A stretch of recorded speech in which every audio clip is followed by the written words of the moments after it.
स्वागत है आप सभी का हमारे YouTube चैनल पे। इससे पहले हम लोग साइंस में क्वेश्चन नंबर 1 से लेकर 5 तक का एक वीडियो कर चुके थे और क्वेश्चन नंबर 6 से लेकर 10 तक का एक वीडियो कर चुके थे।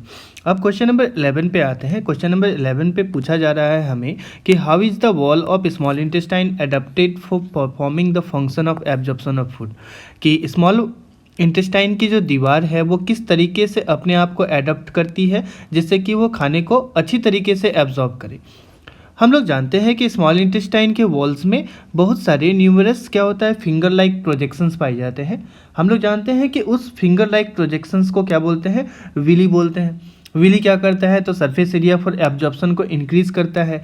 हम लोग ये भी जानते हैं कि जो विलीज हैं वो अच्छी तरीके से ब्लड वेसल्स के साथ सप्लाइड होते हैं। यहाँ पे आप देख सकते हैं कि इस जगह पर रेड ब्लड वेसल्स दिखाए जा रहे हैं जो कि आर्टरीज को बता रहा है, और ये जो है डीऑक्सीजनेटेड ब्लड को कैरी कर रहा है, डीऑक्सीजनेटेड ब्लड को कैरी कर रहा है। जो हम लोग भीन्स देख रहे हैं तो ये वाला जो पार्ट होगा वो भीन्स का होगा, है ना, और ये वाला पार्ट जो होगा हम लोग जान रहे हैं कि ये आर्टरीज का होगा। तो जो हम लोगों के पास विलीज हैं, ये विलीज क्या होते हैं कि अच्छी तरीके से ब्लड वेसल्स के साथ अटैच्ड होते हैं। Villi are richly supplied with the blood vessels. तो क्या होता है कि जो ब्लड के पिगमेंट्स हैं वो उसको आसानी से एब्जॉर्ब करने के काम करते हैं। किसको? तो फूड पार्टिकल्स को। तो क्वेश्चन हम लोगों को बोल ही रहा था कि स्मॉल इंटेस्टाइन को किस तरीके से अडॉप्ट करें जिससे कि वो ज़्यादा से ज़्यादा खाने को एब्जॉर्ब कर सके। तो इसके लिए क्या है कि उनमें विलीज होती हैं। विली क्या करता है, surface area for the absorption को इंक्रीज करता है जिससे कि स्मॉल इंटेस्टाइन के वॉल्स इस तरीके से अपने आप को अडॉप्ट कर लेते हैं कि आसानी से फूड को एब्जॉर्ब कर पाए। क्वेश्चन नंबर 11 के और में एक क्वेश्चन फिर पूछा जा रहा था कि out of A got and tiger, कि गॉट और टाइगर में किसका स्मॉल इंटेस्टाइन लंबा होता है। हम लोगों को इसके लिए आंसर को जस्टिफाई करना है।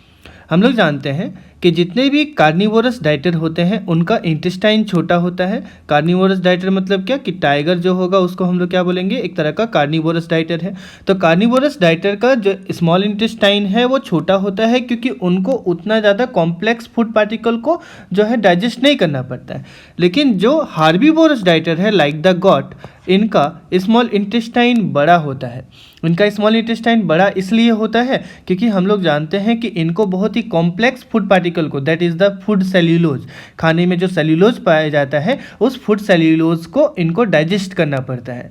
तो since they have to digest the food cellulose, इसीलिए उनका जो स्मॉल इंटेस्टाइन है वो थोड़ा बड़ा होता है। स्मॉल इंटेस्टाइन इनका क्या होता है तो थोड़ा बड़ा होता है। किनका? तो जितने भी हार्बीवोरस डाइटर होते हैं। इसीलिए हम लोग जब भी कभी इसका आंसर लिखेंगे तो क्या लिखेंगे कि goat will have the longer small intestine, and हम लोगों को जस्टिफाई करना होगा आंसर को। Then we can easily justify that goat like herbivorous animals have a longer small intestine because they have to digest the food cellulose, क्योंकि उनको food cellulose को digest करना पड़ता है। इसलिए उसके स्मॉल इंटेस्टाइन का अलग अलग तरह का पार्ट होता है। लाइक आप देखे होंगे कि स्मॉल इंटेस्टाइन जो काऊ में है ना, उनका स्टमक को हम लोग क्या करते हैं कि स्टमक को अलग अलग तरह के चैम्बर में बांट देते हैं। प्रत्येक चैम्बर में क्या होता है कि अलग अलग तरीके के डाइजेशन किए जाते हैं, है ना। केकम है, रेक्टम है ना। क्वेश्चन नंबर 12 में हम लोगों को कह रहा है कि explain how ozone being a deadly poison can still perform an essential function for our environment, कि चूँकि जो ओजोन है एक तरह का डेडली पॉइजन है। डेडली पॉइजन मतलब क्या, सिंस ओजोन एक जो है एक बहुत ही पॉइजनस गैस माना जाता है, फिर भी ये हमारे इन्वायरमेंट के फंक्शन के लिए बहुत एसेंशियल माना जाता है। तो आखिर ऐसा क्यों? इसका जो बेसिक कारण है कि ओजोन जो है वो क्या करता है कि सन से आने वाले जो यूवी रेज होते हैं, जो अल्ट्रावायलेट रेडिएशंस होते हैं, उन यूवी रेज से हम लोगों को प्रोटेक्ट करता है। तो सन से आने वाले जो यूवी रेडिएशन है वो उस यूवी रेडिएशन को हमारे अर्थ एटमॉस्फेयर पे आने नहीं देता है ना। इसी कारण से ओजोन जो है हम लोगों के लिए, हमारे इन्वायरमेंट के लिए एक बहुत ही एसेंशियल फंक्शन की तरह काम करता है। हमारे इन्वायरमेंट को क्या करता है, प्रोटेक्ट करता है, क्योंकि ये सन से आने वाले यूवी रेज को हमारे अर्थ के एटमॉस्फेयर पे हम लोगों का मान लेते हैं कि ये हम लोगों का अर्थ है ना, और ये हमारा अर्थ है। इसे हम लोग अपना अर्थ माने। यहाँ पे सन है तो सन से आने वाले जो अल्ट्रावायलेट रेडिएशंस होंगे वो उनको अल्ट्रावायलेट रेडिएशंस को यहाँ पे आने नहीं देगा, इसको क्या करेगा कि दूर से ही उसको वापस भेज देगा। ठीक है, क्योंकि सन का जो हम लोगों के अर्थ का जो एटमॉस्फेयर है वो यूवी रेडिएशन को हम लोगों के यूवी रेडिएशन को आने के लिए नहीं देता है, बिकॉज हम लोगों का ये जो लेयर होगा जिसको हम लोग आयोनोस्फेयर कहते हैं, इस आयोनोस्फेयर में ही हम लोगों का जो ओजोन है जो क्या करता है कि हम लोगों के एटमॉस्फेयर को सील्ड की तरह काम करता है, वो यहाँ पे पाया जाता है, जिससे कि हम लोग अपने अर्थ एटमॉस्फेयर को सन से आने वाले अल्ट्रावायलेट रेडिएशन से बचा सके। नहीं तो इसके बहुत सारे बैड या फिर हार्मफुल कॉन्सिक्वेंसेस हो सकते हैं। कॉन्सिक्वेंसेस क्या होंगे? स्किन कैंसर हो सकता है, इरिटेशन टू आवर आइज हो सकता है, और भी बहुत सारे ऐसे चीज़ें हैं जो कि यूवी रेडिएशन से होती हैं। क्वेश्चन नंबर 12 के और में पूछा जा रहा है कि गिव रीजन, हम लोगों को रीजन देना है that why a food chain can't have more than 4 traffic level, कि एक फूड चेन में 4 ट्रॉफिक लेवल से अधिक ट्रॉफिक लेवल नहीं हो सकते हैं। तो इसके लिए एक कारण देना है। होता क्या है कि मान लेते हैं कि सबसे पहले हम लोगों को सबसे पहला जो चेन है वो प्रोड्यूसर्स का है। प्रोड्यूसर्स में जो प्रोड्यूसर है जो जितने एनर्जी को जो जनरेट किए हैं वो करीबन कितना है, तो 10,000 किलो कैलोरी है ना, इतना एनर्जी जनरेट हुआ है। रूल ऑफ 10 क्या कहता है कि सिर्फ 10% जो है अगले लेवल पे जो एनर्जी है उसका ट्रांसफ़र होता है, और बाकी जितना बच गया 90% एनर्जी, वो 90% एनर्जी क्या होता है कि प्रत्येक ट्रॉपिक लेवल पे लॉस्ट हो जाता है। इसका मतलब कि जो प्रोड्यूसर से लेकर प्राइमरी कंज्यूमर्स तक एनर्जी गया वो सिर्फ 10% प्लांट एनर्जी है, वो ओनली 10% प्लांट एनर्जी है, मात्र 10%। इसका मतलब कि 10,000 का जो 10% होगा वो 1,000 किलो कैलोरी है। प्राइमरी कंज्यूमर तक कितना एनर्जी पहुंचा, तो 1,000 किलो कैलोरी पहुंचा। जैसे ही अब अगले कंज्यूमर तक जाते हैं, that is the secondary consumer, primary consumer थे, तो फिर 10% एनर्जी बचा। 10% यानी कि 10% 1,000 का कितना हो गया, तो 100 kilo calorie, that is 1% of that plant energy. जो प्लांट एनर्जी हम लोग पीछे देखे, ये प्लांट एनर्जी कितना था, ये प्लांट एनर्जी था करीबन 10,000 किलो कैलोरी। ये 10,000 किलो कैलोरी का जो प्रोड्यूसर जो जनरेट किया वो करीबन मात्र 100 किलो कैलोरी बच गया सेकेंडरी कंज्यूमर तक। अब जैसे ही वो एनर्जी टेरिसरी कंज्यूमर तक जाएगा, तो टेरिसरी कंज्यूमर तक जाएगा तो ये जो एनर्जी होगा उसका 10% यानी कि कितना बचेगा, मात्र 10 kilo calorie, that is 0.1% of plant energy. अभी जो हम लोग पीछे प्लांट एनर्जी देखे that is the 10,000 kilo calorie, उस 10,000 किलो कैलोरी का मात्र 0.1% टेरिसरी कंज्यूमर तक पहुंचा। अब जैसे ही उसके बाद हम लोग और कंज्यूमर रख देते हैं, मान लेते हैं चार ट्रॉफिक लेवल के बाद जैसे ही 5वें लेवल पे आते हैं, तो उसके बाद तो एनर्जी बचेगा ही नहीं, क्योंकि क्या होता है कि 90% एनर्जी का लॉस हो गया और सिर्फ 10% ही एनर्जी जो है अगले ट्रॉफिक लेवल पे ट्रांसफ़र हो रहा है। तो इसी को हम लोग रूल ऑफ 10 बोलते हैं, जो प्रत्येक ट्रॉफिक लेवल पे काम करता है। तो 4 ट्रॉफिक लेवल पे जितनी भी एनर्जी है वो लगभग लॉस्ट हो जाती है, और जैसे ही 5वें लेवल पे जाते हैं तो कोई एनर्जी बचती नहीं है। दैट्स वाई हम लोग यही बोलते हैं कि एक फूड चेन का कभी भी 4 ट्रॉफिक लेवल से अधिक ट्रॉफिक लेवल नहीं हो सकता है।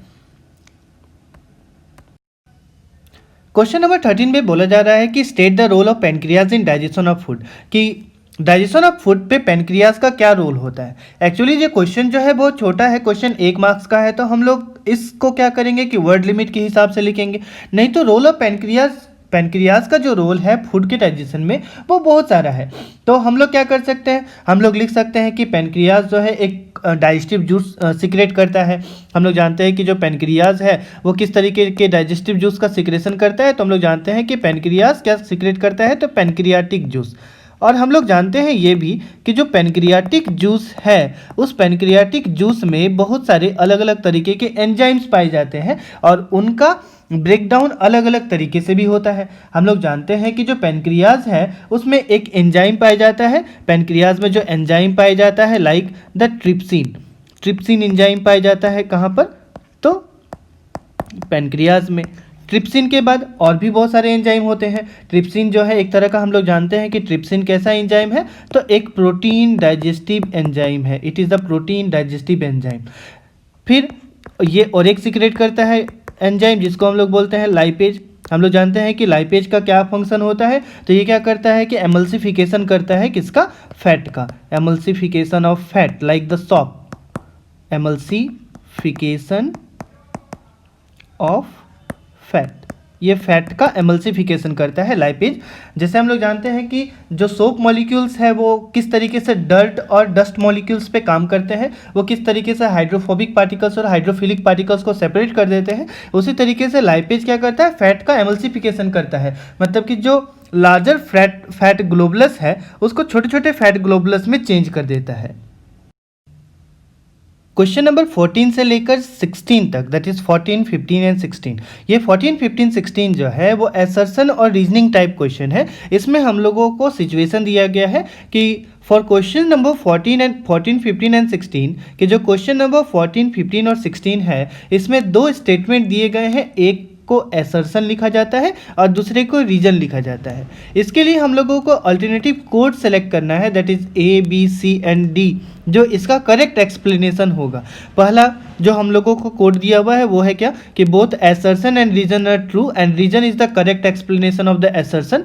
जो दूसरा है वो कह रहा है कि both assertion and reason are true but reason is not the correct explanation of assertion. जो तीसरा है वो कह रहा है कि assertion is true but the reason is false. जो चौथा है वो कह रहा है A is false but reason is true, that is assertion is false but reason is true. Okay, तो हम लोगों को ये जो चार स्टेटमेंट दिए गए हैं, इन चारों स्टेटमेंट, ये चार स्टेटमेंट हम लोगों के लिए ऑप्शंस हैं। अब असर्शन और रीजन दो तरह के स्टेटमेंट है, उन स्टेटमेंट को देखते हैं। पहला स्टेटमेंट में हम लोगों को असर्शन में स्टेटमेंट कह रहा है कि after white washing the walls, कि जब हम लोग वॉल्स का वाइट वॉशिंग करते हैं, A shiny white finish on the wall is obtained after 2 to 3 days। तो एक शाइनी वाइट फिनिश जो है वॉल्स में क्या होता है कि ऑब्टेन होता है, जो कि 2 से 3 दिन के बाद होता है।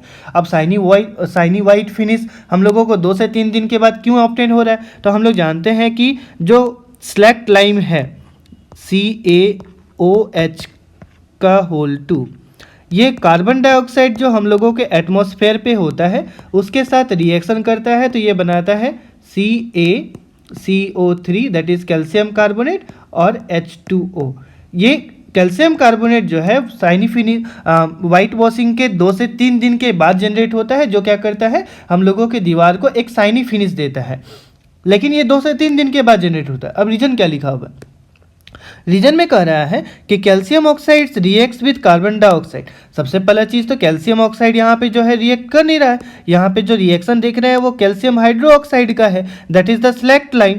ये स्लैक्ट लाइम कार्बन डाइऑक्साइड जो एटमॉस्फेयर पे है उसके साथ रिएक्शन कर रहा है, तब जाके ये कैल्शियम कार्बोनेट बना रहा है और साथ में वाटर वेपर को रिलीज कर रहा है इन्वायरमेंट पे। यहाँ पे हम लोगों को सिचुएशन में बोल रहा है कि calcium oxide reacts with carbon dioxide to form calcium hydrogen carbonate which give shiny white finish.